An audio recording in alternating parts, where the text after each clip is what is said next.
नेतृत्व में इजाफा हो सकेगा। प्रधानमंत्री मत्स्य संपदा योजना के 4 वर्ष पूरा होने पर नई दिल्ली में कार्यक्रम का आयोजन किया गया। कार्यक्रम में प्रधानमंत्री मत्स्य किसान समृद्धि सह योजना की भी शुरुआत की गई। कार्यक्रम में केंद्रीय मत्स्य पशुपालन और डेयरी मंत्री राजीव रंजन सिंह सहित देश भर से आए हुए प्रतिनिधि शामिल हुए।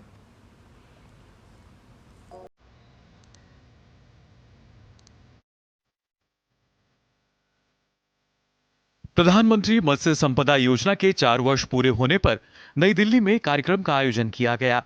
कार्यक्रम में केंद्रीय मत्स्य पशुपालन और डेयरी मंत्री राजीव रंजन सिंह सहित देश भर से आए प्रतिनिधि शामिल हुए। कार्यक्रम में प्रधानमंत्री मत्स्य किसान समृद्धि सह योजना का शुभारंभ किया गया।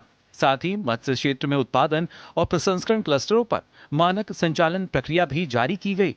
इस अवसर पर वित्त वर्ष 2024 और 25 के दौरान प्रधानमंत्री मत्स्य संपदा योजना के अंतर्गत राष्ट्रीय प्राथमिकता परियोजना के बारे में जानकारी दी गई। कार्यक्रम को संबोधित करते हुए केंद्रीय मंत्री राजीव रंजन सिंह ने कहा कि 2015 से कृषि सेक्टर पर ज्यादा ध्यान दिया गया है। कृषि सेक्टर आजादी के बाद सबसे ज्यादा उपेक्षित रहा है। प्रधानमंत्री नरेंद्र मोदी की दूरदर्शिता है कि सभी क्षेत्रों पर ध्यान दिया जा रहा है। मत्स्य पालन में इस योजना से बहुत अच्छे परिणाम आए हैं। अब मछुआरों और मछली पालन करने वालों को बहुत लाभ मिल रहा है। मछली उत्पादन में हम विश्व में दूसरे स्थान पर हैं। हम 60,000 करोड़ रुपए का सालाना निर्यात कर रहे हैं। हमारा जो इंफ्रास्ट्रक्चर है फिशरी सेक्टर में, प्रधानमंत्री मत्स्य संपदा योजना के माध्यम से जो इंफ्रास्ट्रक्चर हो सकता है फिशिंग के मामले, वो व्यापक तौर पर उसमें वृद्धि हुई है।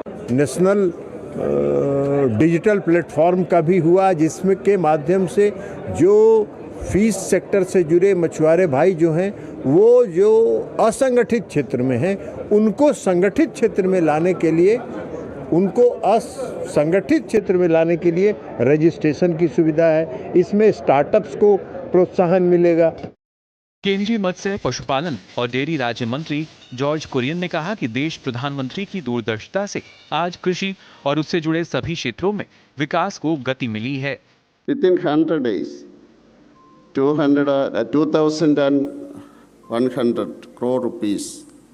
We already that way with the melting it and dropping it to these people of India to increase their per capita income. This way, our economy is growing, and under the leadership of Narendra Modi ji and Rajiv Ranjan ji. कार्यक्रम में राज्यों और केंद्र शासित प्रदेशों से मत्स्य प्रतिनिधि, प्रधानमंत्री मत्स्य संपदा योजना के लाभार्थी, मछुआरे और मत्स्य पालक किसान उपस्थित रहे।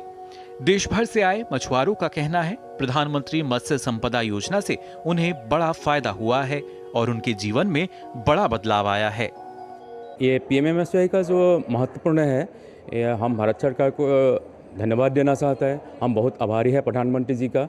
ये जो पीएमएमएसवाई का मतलब आपका जो स्कीम है, हम लोग बहुत बेनिफिट हुआ है। तो हम अभी आसाम में जो हमने प्रोजेक्ट किया है, वहाँ पे आपका 54 फैमिली को हमने मतलब एम्प्लॉयमेंट जनरेशन क्रिएट करने के लिए सफल हुआ है।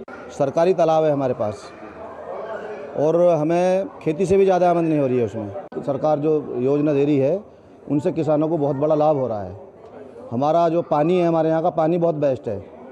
ग्रेटर नोएडा में ही पड़ता है, दादरी और सिकंदराबाद के बीच में। मैं बहुत लाभान्वित हुआ हूँ। मैं एक महिला होकर ऐसा सरकार की योजना के लिए माननीय प्रधानमंत्री जी को धन्यवाद देना चाहती हूँ। भारतीय जनता पार्टी के नेतृत्व को धन्यवाद देना चाहती हूँ। मेरे जैसे लेडीज़ भी आगे आकर अगले दिन में मैं इतनी उत्साहित हुई हूँ कि ऐसा आसनी हम जैसे लोगों के लिए हमारे लिए सरकार ने बनाया है। किसी को भेदभाव नहीं रखा। प्रधानमंत्री मत्स्य संपदा योजना में 38,572 करोड़ का निवेश अब तक का सर्वाधिक निवेश है। इस योजना से बड़ी संख्या में देश भर के मछुआरों के साथ ही मत्स्य पालकों को भी लाभ हुआ है।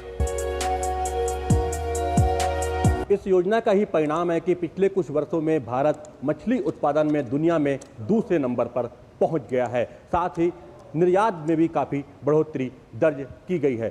कैमरामैन शंभुनाथ मिश्रा के साथ अजीत द्विवेदी, डीडी न्यूज, दिल्ली। विदेश मंत्री डॉक्टर एस जयशंकर आज से स्विट्जरलैंड के 2 दिवसीय दौरे पर रहेंगे। ये सऊदी अरब, जर्मनी और स्विट्जरलैंड की उनकी 3 देशों की यात्रा का तीसरा अंतिम